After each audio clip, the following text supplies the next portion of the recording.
Merci Frédéric Zetoun et bonjour. Je note que toute l'assistance a applaudi, non seulement les juifs de gauche, mais aussi les juifs de droite, et puis aussi les non-juifs. Donc bel exemple d'attitude républicaine.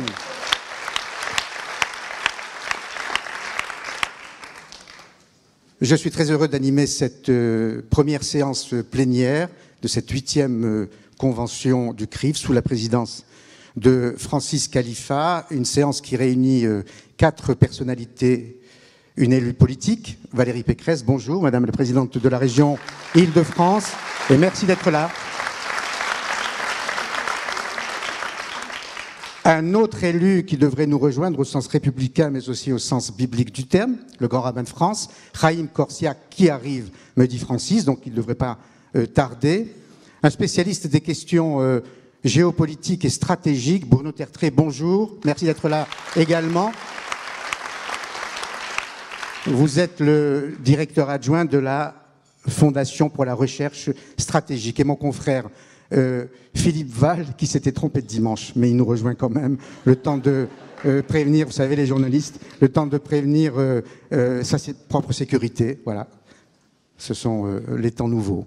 Et il nous a promis de nous rejoindre, Philippe Val, que vous connaissez fort bien, ancien directeur notamment de Charlie Hebdo et de France Inter. 4 personnalités différentes, 4 parcours différents, mais une même identité, un sentiment qui leur est commun d'appartenir à la même cité, à la même communauté, au même titre d'ailleurs que l'auditoire ici présent, fort nombreux, et je vous en remercie, au même titre que de nombreux Français, tous citoyens, c'est le thème voulu par le CRIF pour cette convention cette année. Très franchement, le CRIF aurait-il imaginé ce même thème il y a une génération, il y a 25 ans, il y a 30 ans? Non, évidemment. La question ne se posait pas tant la fierté de se dire français, de se sentir français, de se vouloir français était grande. Fierté des Français dits de souche, fierté naturelle, mais fierté exprimée aussi par des immigrés de toutes sortes. Ce sont mes souvenirs d'adolescents. Ces vagues d'immigration qui se sont succédées à partir des années 60, italiens, espagnols, portugais, mais aussi maghrébins, qui étaient tous, et j'en ai un souvenir précis parce que j'ai vécu au milieu de ces immigrés, tous impatients d'acquérir la carte d'identité nationale, impatients d'appartenir à cette République, à cette patrie des droits de l'homme. C'était il y a longtemps, c'était avant. Désormais, dans le contexte actuel, devra-t-on ajouter le mot « devoir » à cette patrie des droits de l'homme pour qu'elle soit enfin aimée, acceptée et respectée par tous ses citoyens? Devra-t-on ajouter le mot « laïcité » au triptyque si cher à la République et qui la symbolise de manière si forte, liberté, égalité, fraternité, pour que tous les citoyens comprennent enfin le sens de ces mots. Et plus précisément, et on va entrer dans le vif de ce débat et de cette séance plénière, faudra-t-il légiférer pour faire entrer dans le rang ce que j'appellerais volontiers ces décrocheurs de citoyenneté? Et Valérie Pécresse nous répondra et annoncera des mesures qu'elle a prises au niveau de l'Île-de-France et qu'elle entend prendre justement pour favoriser cette laïcité. Faudra-t-il dire et redire que le prêche religieux n'est pas et ne doit pas devenir un prêche politique? Et je pose cette question au moment où le grand rabbin nous rejoint. Je vous demande de l'applaudir. Chaim Korsia,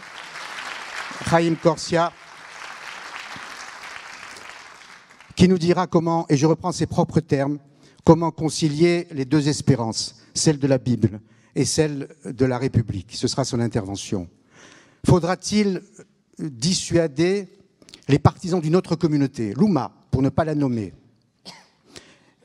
et les dissuader de venir semer discorde, haine et parfois mort sur notre propre sol, dans notre propre communauté et dans celle des communautés européennes? Nous entendrons avec intérêt la réponse de Bruno Tertré. Enfin, faudra-t-il faire œuvre de pédagogie et demander à certains médias de ne pas confondre la lutte nécessaire contre l'islamisme radical, l'islamisme terroriste, avec l'islamophobie, et leur demander aussi, quand même, parfois, de faire preuve de discernement et de distinguer, dans leur combat, les démocraties des dictatures. Et on entendra avec intérêt un homme qui connaît ce sujet, Philippe Val, quand il nous rejoindra. Voilà, je ne voudrais pas être plus long, je vais laisser la parole aux orateurs. Je note simplement que cette convention et ce thème imaginé depuis fort longtemps par Francis Khalifa et son équipe du CRIF s'inscrit aujourd'hui dans une semaine très forte en émotion. C'est 2 hommages rendus à 2 hommes, Jean d'Ormesson et Johnny Hallyday, 2 illustres citoyens. Et ces 2 hommages ont montré que le pays savait et pouvait communier d'une façon si forte, au-delà des convictions des uns et des autres, au-delà des opinions des uns et des autres. Et c'est plutôt réconfortant, et je vois là un signe très fort pour ouvrir cette séance plénière. Madame Valérie Pécresse, à vous.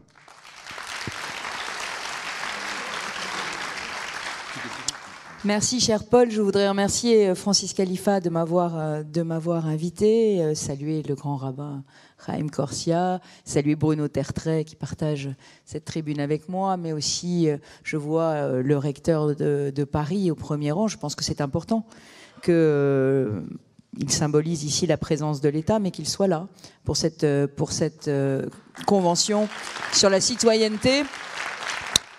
Je suis venue accompagnée de Jérémy Redler, que vous connaissez bien, qui est conseiller régional dans mon équipe. Et puis, je voudrais saluer évidemment tous les responsables du CRIF qui sont au premier rang.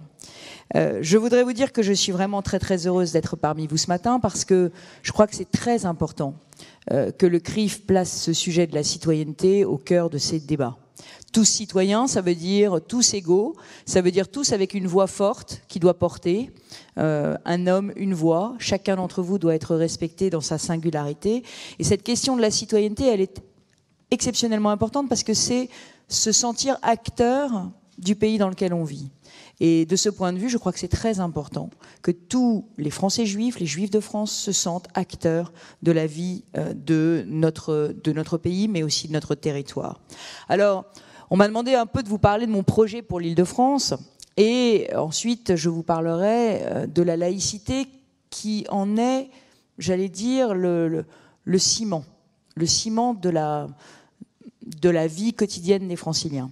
Alors, sur ma vision de l'Île-de-France, je pense que vous la connaissez un petit peu maintenant, depuis 2 ans que je suis élue. Moi, ce que je souhaite, c'est faire de l'Île-de-France la première métropole d'Europe. Et quand je dis la première métropole d'Europe, c'est à la fois en termes écologiques, en termes d'attractivité, en termes donc d'investissement et de qualité de la vie, ça va ensemble, et aussi en termes de solidarité. Alors, oui, j'ai un grand projet pour l'Île-de-France parce que je ne me résigne pas à ce que l'Île-de-France ait pu être un peu éclipsée ces années passées par Londres. Et je ne me résous pas non plus, parce qu'on a parlé de génie français, parce qu'on a parlé de la France pays des Lumières, je ne me résigne pas à ce que notre région capitale ne soit pas la plus rayonnante des métropoles du monde. Donc je suis très active, évidemment. L'Île-de-France, c'est le lieu de toutes les excellences, de toutes les prospérités, mais c'est aussi le lieu de toutes les fractures et de toutes les inégalités. C'est le lieu de tous les contrastes. Et donc, il faut y travailler. Alors, le premier sujet de l'année, ça a été la question de l'écologie. Je crois que nous devons vraiment tous œuvrer ensemble, tous citoyens, pour que l'Île-de-France soit une région où il fait bon vivre. Et vous me permettrez de citer l'Ecclésiaste, n'est-ce pas, monsieur le grand rabbin ? Garde-toi donc d'endommager ou de détruire mon monde, car si tu l'endommages, il n'y aura personne pour le réparer après toi. Et oui, non mais je me cultive quand même, un petit peu.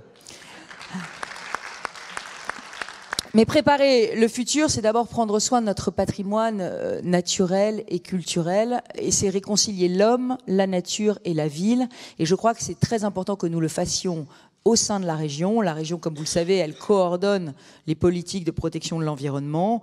Et nous venons de créer, il y a quelques jours, une agence régionale de la biodiversité pour protéger toute la faune. Mais nous travaillons aussi sur la revégétalisation de l'Île-de-France et sur la lutte contre la pollution de l'air. Je dois à l'honnêteté de dire que dans ce domaine, mon écologie est beaucoup plus incitative au changement de comportement que punitive, et que je ne crois pas qu'en basant une politique écologique sur l'interdiction, on arrive à vraiment transformer le regard des Français et des Franciliens. C'est pour ça qu'on fait la révolution des transports, mais on l'a fait, j'allais dire, en amenant les Franciliens à changer leur comportement et à avoir envie de prendre les transports en commun. C'est très compliqué et j'étais un petit peu en retard ce matin parce que j'ai poussé un coup de gueule parce qu'il y a encore des galères sur la SNCF cette semaine et j'en ai appelé au gouvernement pour dire qu'il fallait vraiment qu'on aille vers une grande rénovation des transports. Et puis parce que aussi, si on veut lâcher sa voiture, eh ben, il faut des parkings, il faut une autre politique de déplacement. Voilà. Alors, ce programme écologique, qui va aussi avec le développement du bio, des énergies renouvelables, des circuits courts, il est là pour rendre l'Île-de-France attractive. Attractive, ça veut dire quoi? Ça veut dire qu'on ait envie d'y vivre. Et une région attractive, c'est une région à la fois dynamique sur le plan économique, une région qui, pour moi, doit être pro-entrepreneur, parce qu'on ne crée pas d'emplois si on n'est pas pro-entrepreneur. Et on a 700 000 chômeurs en Île-de-France, on a des quartiers ghettos, donc il faut qu'on soit pro-entrepreneur. Mais c'est aussi une région sûre.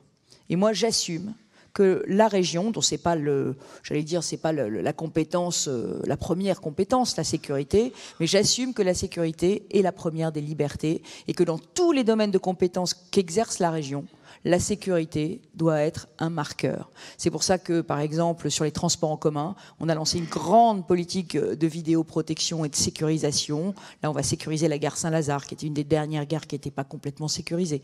On va mettre 100% des bus vidéosurveillés, 100% des trains et des RER. On est parti sur une grande politique de sécurité. Parce que se sentir en sécurité en Île-de-France, c'est une des conditions aujourd'hui pour y rester et s'y sentir bien. De la même façon, nous avons lancé une grande politique de sécurisation des établissements scolaires, publics et privés, parce que là aussi, mes prédécesseurs faisaient une distinction entre public et privé. Moi, je ne la fais pas, parce que les jeunes, qu'ils soient partout où ils sont scolarisés, doivent avoir droit au même niveau de protection. Et ça nous a amené à faire 370 opérations de sécurisation dans les lycées d'Île-de-France en 2 ans, parce qu'on avait eu des alertes à la bombe malveillantes, à Paris notamment, et qui avait énormément angoissé les familles. Donc une métropole attractive, c'est une métropole où on peut se déplacer, où on peut vivre en sécurité. Et l'un des rôles de l'Île-de-France, c'est aussi d'aider les maires à renforcer leur police municipale, d'aider les maires à les équiper, à avoir des équipements de proximité. Bref, vous l'avez compris, la sécurité, elle fait partie intégrante pour moi d'une stratégie d'attractivité, particulièrement dans une région qui a été endeuillée comme nous l'avons été et qui est quand même soumise, qu'on le veuille ou non, à la menace terroriste permanente. Voilà. Alors par ailleurs, une métropole attractive, c'est aussi une métropole qui assume son développement économique et sa qualité de vie en même temps. Et pour le développement économique, vous savez que l'Île-de-France, elle a une particularité, c'est que nous avons 40% de la recherche française en Île-de-France. 40% de la recherche française. Et nous avons aussi 50% des artistes. Et donc, ça veut dire qu'il y a quelque chose à développer autour de la French Tech qui est radicalement unique. Nous avons un écosystème qui est radicalement unique et cet écosystème, je veux le développer. Et je veux le développer avec une autre très grande région de la tech, qui est Israël.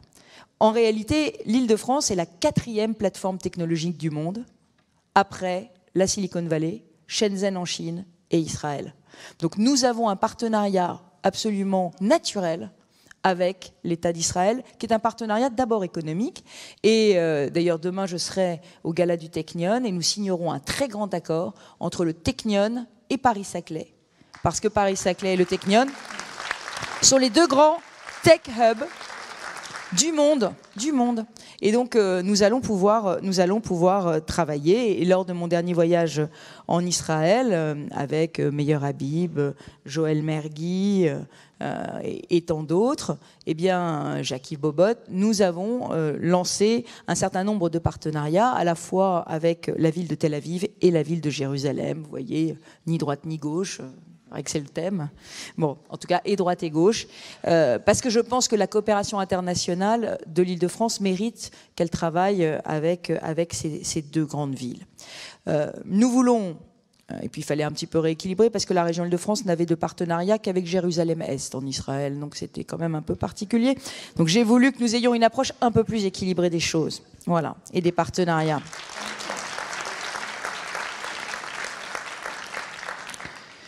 Et d'ailleurs, nous allons inaugurer, je tiens à le dire, la semaine de la gastronomie française en Israël, qui se tiendra du 4 au 9 février 2018. Et c'est une année croisée France-Israël qui s'ouvre en janvier, vous le savez, et qui va être l'occasion de multiplier les initiatives. Alors, une région attractive, pourquoi je le dis? C'est parce que j'ai comme mission d'aller chercher les Brexiteurs à Londres et de faire revenir beaucoup de Français qui sont partis.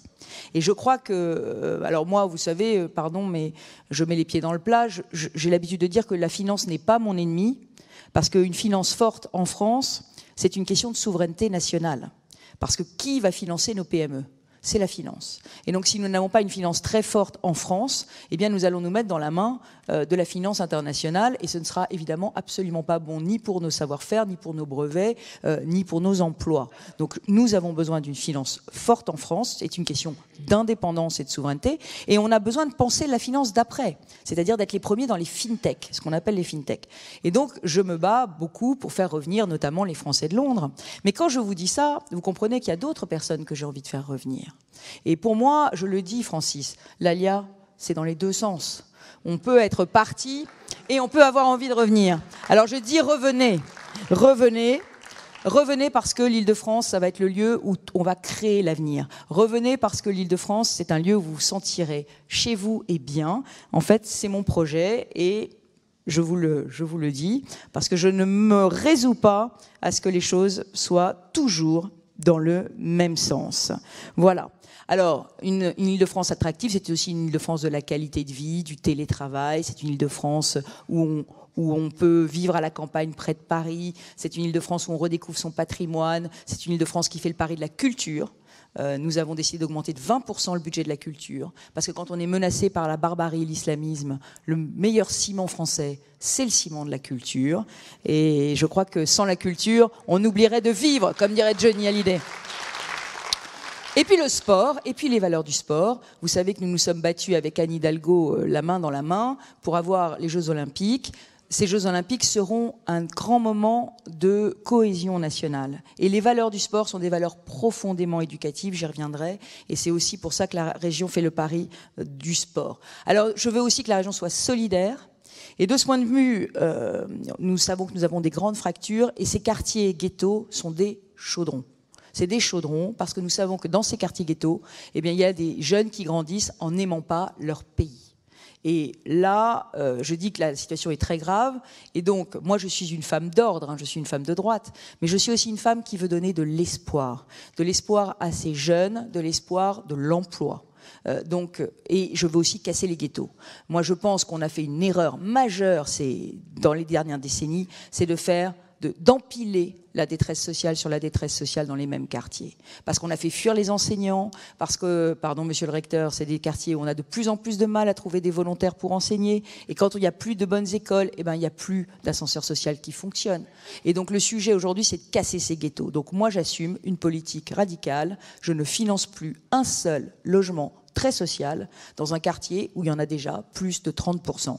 Et en revanche, je construis des nouveaux quartiers avec 30% de logements sociaux. Et cette politique marche. C'est une politique de mixité sociale à l'envers. Parce que quand on parle de mixité sociale, c'est toujours plus de logements sociaux. Ça n'est pas ça, la bonne politique sociale. La bonne politique sociale, c'est de réussir à avoir dans le même quartier à la fois des classes moyennes et des familles populaires. C'est ça la vraie mixité sociale. C'est celle qui intègre et c'est celle qui permet à tout le monde de réussir. Et nous sommes en train de créer 100 nouveaux quartiers dans les villes populaires, justement, avec ce principe de mixité sociale que j'essaie de convaincre le président de la République là-dessus, mais il faut absolument casser ces ghettos, qui sont des lieux d'enfermement. Et puis je voudrais saluer, de ce point de vue, les initiatives qui sont prises par le Fonds social juif.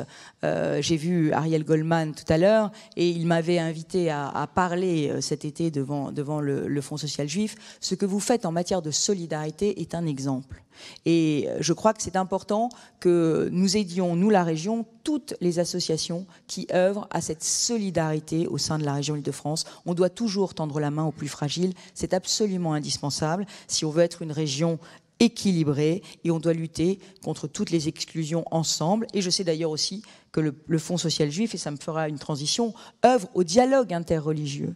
dans les quartiers populaires. Et ça aussi, pour moi, c'est très important parce que la solidarité, elle n'est évidemment pas le fait des seuls politiques, elle est le fait des citoyens engagés. Voilà. Alors ça, c'est en quelques mots mon projet pour la région Île-de-France, mais vous m'avez demandé de parler plus précisément de la laïcité.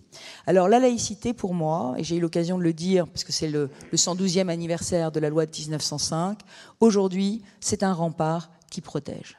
Et je pense que nous devons faire de la laïcité vraiment un principe fort et construit, dur. C'est pas une laïcité molle, c'est pas une laïcité qui s'accommode de tout et qui baisse la tête face à tous les comportements au prétexte que chacun a le droit d'être ce qu'il est, de croire ce qu'il croit. C'est une laïcité qui s'inscrit dans les lois de la République. Et moi je le dis, la foi oui, mais la foi à condition qu'elle ne se substitue jamais à nos lois. Et ça c'est très important. C'est le pacte fondateur. Et c'est pour ça que, il y a quelque temps, je suis allée m'opposer à des prières de rue à Clichy-la-Garenne. Pourquoi ? Parce que pendant 8 mois, il n'y avait pas eu de réponse de l'État. Et pendant 8 mois, on avait laissé se mettre en place un état de fait dans cette ville où finalement un rapport de force était en train de se créer entre des représentants d'un culte musulman et la mairie. Or, bien évidemment, chaque religion a le droit d'avoir des lieux de culte pour prier et des lieux de culte dignes. Et bien évidemment, il ne faut pas avoir des salles de prière clandestines. Il faut que chacun puisse prier son Dieu en France. Mais, par ailleurs, c'est à l'État de régler les situations. Et on ne peut pas laisser l'espace public être envahi quand il y a un problème de dialogue entre une association cultuelle et une mairie. On ne peut pas laisser les maires tout seuls. Et moi, je le dis, c'est très important que eh bien, cet ordre républicain il puisse être respecté partout, parce que sinon, si on autorise ce genre de choses, eh bien, on pourra avoir ce problème un peu partout. Et à la fin, c'est l'ordre républicain qui est défié, qui est provoqué, et c'est notre capacité à vivre ensemble aussi qui est défiée. Et Paul Amar l'a dit, il y a la religion, mais il y a aussi l'utilisation politique qu'on peut faire de la religion pour défier un ordre politique. Et là aussi, je le dis, moi, c'est les lois de la République qui me guident. Hein, ma religion est ma religion, mais c'est les lois de la République qui me guident. Je pense que c'est vraiment très important qu'on le rappelle, et qu'on le rappelle dans tous les domaines de la vie. Alors, il y a un sujet sur lequel je suis très, très sensible, qui touche à la laïcité, mais qui touche aussi plus profondément aux valeurs de la République, c'est l'égalité femmes-hommes. L'égalité femmes-hommes, parce qu'on n'en parle plus tellement, ou plus exactement quand on en parle, c'est sous l'angle des femmes victimes, vous savez, balance ton porc, tout ça, le harcèlement sexuel et tout. L'émancipation des femmes, ça ne se résume pas du tout à ça. Parce que les femmes ne sont pas que des victimes, les femmes sont des citoyennes. Et elles sont des êtres humains à part entière, à l'égal des hommes. Ça suppose qu'elles aient un égal accès à l'espace public, ça suppose qu'elles ne fassent pas l'objet de pratiques rituelles barbares du type excision, ça suppose qu'elles ne soient pas contraintes à des mariages forcés, ça suppose qu'elles puissent faire des études, etc., etc. Et sur tous ces sujets, je peux vous dire que la région sera moteur, elle sera aux côtés de toutes les femmes victimes de violences, mais elle sera surtout aux côtés de toutes les femmes qui veulent s'émanciper, femmes en sciences, femmes entrepreneurs, etc. Et la région finance énormément d'initiatives associatives dans ce domaine, et elle va continuer, parce que les violences faites aux femmes et le refus de l'émancipation des femmes, ça n'est pas possible. J'ajoute qu'il faut faire respecter les lois de la République. Vous connaissez mon combat contre le port de la burqa en France. Je suis désolée de le dire. Encore en Île-de-France, aujourd'hui, il y a des femmes qui circulent dans la rue avec un voile intégral. Pour moi, ça n'est pas la dignité de la femme, et je me battrai. Et j'ajoute qu'il y a une forme d'hypocrisie à laisser vendre des burqas dans des magasins en disant qu'elles ne seront utilisées que dans l'espace privé. Un certain nombre de pays du Maghreb ont interdit la vente de burqas dans les magasins, et moi je pense que cette question, elle devrait être posée. Alors, je citerai des mots du grand rabbin. La laïcité n'est pas une doctrine, elle est moins encore la religion de ceux qui n'ont pas de religion, elle est un art de vivre. Eh bien, écoutez, monsieur le grand rabbin, je me reconnais absolument totalement dans ce que vous dites. La laïcité n'est pas une religion, elle ne doit pas s'opposer aux religions, il ne s'agit pas de chasser le religieux de la République, mais il s'agit de garantir la neutralité et le droit pour chacun de croire ou de ne pas croire tranquillement.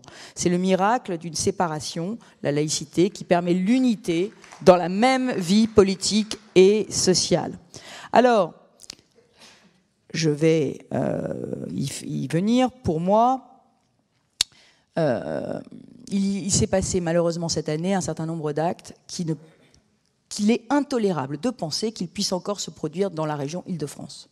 Et je pense à des actes antisémites graves, dont d'ailleurs le caractère antisémite a parfois tardé à être reconnu. Je pense notamment à l'agression de Sarah Halimi à Belleville et à son meurtre barbare. C'est scandaleux de ne pas avoir reconnu le caractère antisémite de cet acte tout de suite. Et franchement, je suis heureuse que justice lui ait été rendue. Mais il y a eu encore un drame absolument affreux à Livry-Gargan avec cette famille qui a été attaquée parce que juive, hein, au son de « Vous êtes juif, où est l'argent ?» Bon, donc ça, c'est absolument mais inqualifiable, ça n'est pas tolérable et ça doit indigner tous les franciliens. Et puis la dernière en date, c'était la profanation de la stèle de Ilan Halimi au cimetière de Bagneux. Là aussi, un acte absolument intolérable, face auquel toute la communauté française doit réagir avec la plus grande fermeté. Alors, qu'est-ce que nous avons fait concrètement à la région Île-de-France pour protéger la laïcité ? Eh bien, nous avons pris les choses, j'allais dire, à bras-le-corps, et nous avons rédigé, avec tous les groupes politiques, bon, je dois à l'honnêteté de dire que l'opposition, quand elle a vu qu'on allait arriver à un texte de consensus, a préféré se retirer, mais bon, ça, c'est de la petite politique. Nous avons fait une charte de la laïcité, où nous avons écrit tous les interdits et tout ce qui ne doit pas se produire dans une association, si elle veut être subventionnée par la région. Et notamment, par exemple, nous avions des gros problèmes avec les clubs sportifs, dans lesquels nous avions malheureusement du prosélytisme religieux et un certain nombre et l'entrisme de certains islamistes radicalisés. Il faut savoir qu'il y a plus d'une centaine d'islamistes radicalisés qui ont été repérés, fichés S, qui sont dans les clubs sportifs d'Île-de-France. Donc, qu'est-ce que nous avons fait ?